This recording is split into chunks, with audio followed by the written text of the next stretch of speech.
بسم اللہ الرحمن الرحیم۔ السلام علیکم دوستو آج کی ہماری ویڈیو کا ٹاپک ہے یہودیوں کا بندر بننا۔ جیسے کہ اسلام میں جمعہ عزت والا ہے، عیسائیوں کے لیے اتوار اور ہندوؤں کے لیے منگل، اسی طرح یہودیوں کے لیے ہفتہ کا دن محترم تھا۔ مگر فرق اتنا ہے کہ اسلام میں صرف ان لوگوں پر جن پر جمعہ کی نماز فرض ہے، جمعہ کی پہلی اذان سے ختم نماز تک وہ دنیاوی کاروبار کرنا حرام ہے جو نماز میں دخل انداز ہوں۔ عورتیں، بچے، مسافر اور بیمار لوگ اس حکم سے علیحدہ ہیں کیونکہ ان پر جمعہ فرض نہیں ہے، لیکن یہودیوں اور عیسائیوں کے ہاں ان سارے دنوں میں دنیاوی کاروبار حرام تھے اور خاص کر شکار کرنا سخت جرم۔ موسیٰ علیہ السلام کے بعد یہ واقعہ پیش آیا کہ بنی اسرائیل کی ایک جماعت بحر کلزم کے کنارے شہر ایلا میں رہتی تھی جو مدینہ منورہ اور شام کے درمیان ہے۔ یہ لوگ مچھلی کے بہت شوقین تھے۔ رب کی شان یہ کہ ہر ہفتہ اس دریا میں بے شمار مچھلیاں نمودار ہوتی تھیں، یا تو ان کے امتحان کے لیے یا اس مچھلی کی زیارت کے لیے جس کے پیٹ میں حضرت یونس علیہ السلام رہتے تھے۔ باقی دنوں میں سب مچھلیاں غائب ہو جاتی تھیں۔ ان کے منہ میں پانی بھر آیا اور سوچنے لگے کہ کسی تدبیر سے ان کا شکار کرنا چاہیے جس سے شکار بھی ہو جائے اور ہفتہ کے دن کی بے حرمتی بھی نہ ہو۔ آخری عقل مندوں نے یہ ہیلا سوچا کہ دریا کے ارد گرد بہت سے گہرے غار کھود دیے اور دریا سے اس غار تک نالیاں بنا دی۔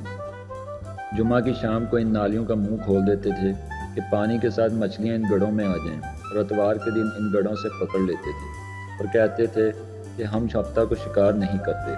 انہوں نے وہ مچھلیاں خوب کھائیں اور فروخت کیں، جس سے یہ بڑے مالدار ہو گئے۔ 40 یا 70 سال تک ان کا یہ عمل رہا۔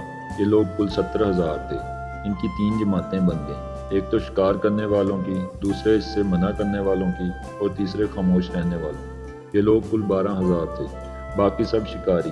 جب شکاریوں نے ان کی نصیحت نہ مانی تو انہوں نے اپنے اور ان کے درمیان ایک دیوار بنا کر شہر کے 2 حصے بنا دیے اور کہا کہ ہم ان کے ساتھ نہ رہیں گے کہ ہم پر عذاب نہ آ جائے۔ یہاں تک کہ داؤد علیہ السلام کا زمانہ آ گیا، آپ نے ان کو شکار کرنے سے منع کیا اور فرمایا کہ اے بیوقوفو، قید کرنا ہی تو شکار ہے۔ جیسے کوئی ہرن کو جال میں پھانس لے، اس نے شکار کر لیا، کھائے یا نہ کھائے، اور کھائے تو آج ہی کھائے یا کبھی دوسرے وقت۔ غرض یہ کہ ہفتہ کے دن تمہیں شکار کی ممانعت ہے، نہ کہ فقط ہاتھ میں پکڑنے کی یا کھانے کی۔ اس سے باز آ جاؤ ورنہ عذاب میں گرفتار ہو جاؤ گے۔ شکاریوں نے کہا کہ ہم تو بہت عرصہ سے یہ کام کر رہے ہیں، اگر یہ برا ہوتا تو اب تک ہم کو امن کیوں ملتی۔ تب داؤد علیہ السلام نے یہ دعا فرمائی جس سے رب کا غضب آ گیا، اور رات میں یہ سب کے سب بندر بن گئے، یا جوان لوگ بندر اور بوڑھے لوگ سور بنا دیے گئے۔ ان کے عقل و حواس تو باقی رہے، مگر ان کی قوت گویائی جاتی رہی اور جسموں سے سخت بدبو نکلنے لگی۔ صبح کے وقت اس محلے کو لوگوں نے دیکھا کہ نہ تو اس محلہ سے کوئی آدمی آتا ہے اور نہ کوئی آواز، نہ کوئی دھواں وغیرہ نکلتا ہے، تو یہ دیواروں پر چڑھ کر ان کے گھروں میں داخل ہو گئے۔ وہ بندر ان کو دیکھ کر ان کی طرف دوڑے اور ان کے قدموں سے لپٹنے لگے، ان کے کپڑے سونگتے اور روتے تھے۔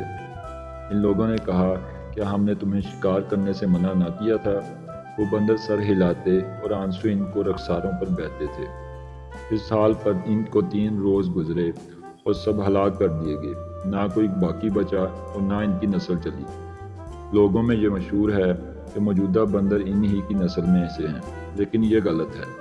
ان سے پہلے بھی بندر تھے اور یہ موجودہ بندر ان سے پہلے بندروں کی اولاد میں سے ہی ہیں، کیونکہ صحیح روایت میں ہے کہ کوئی مسخ شدہ قوم 3 دن سے زیادہ نہیں جیتی، نہ کھاتی ہے، نہ پیتی ہے، اور نہ ہی ان کی نسل چلتی ہے۔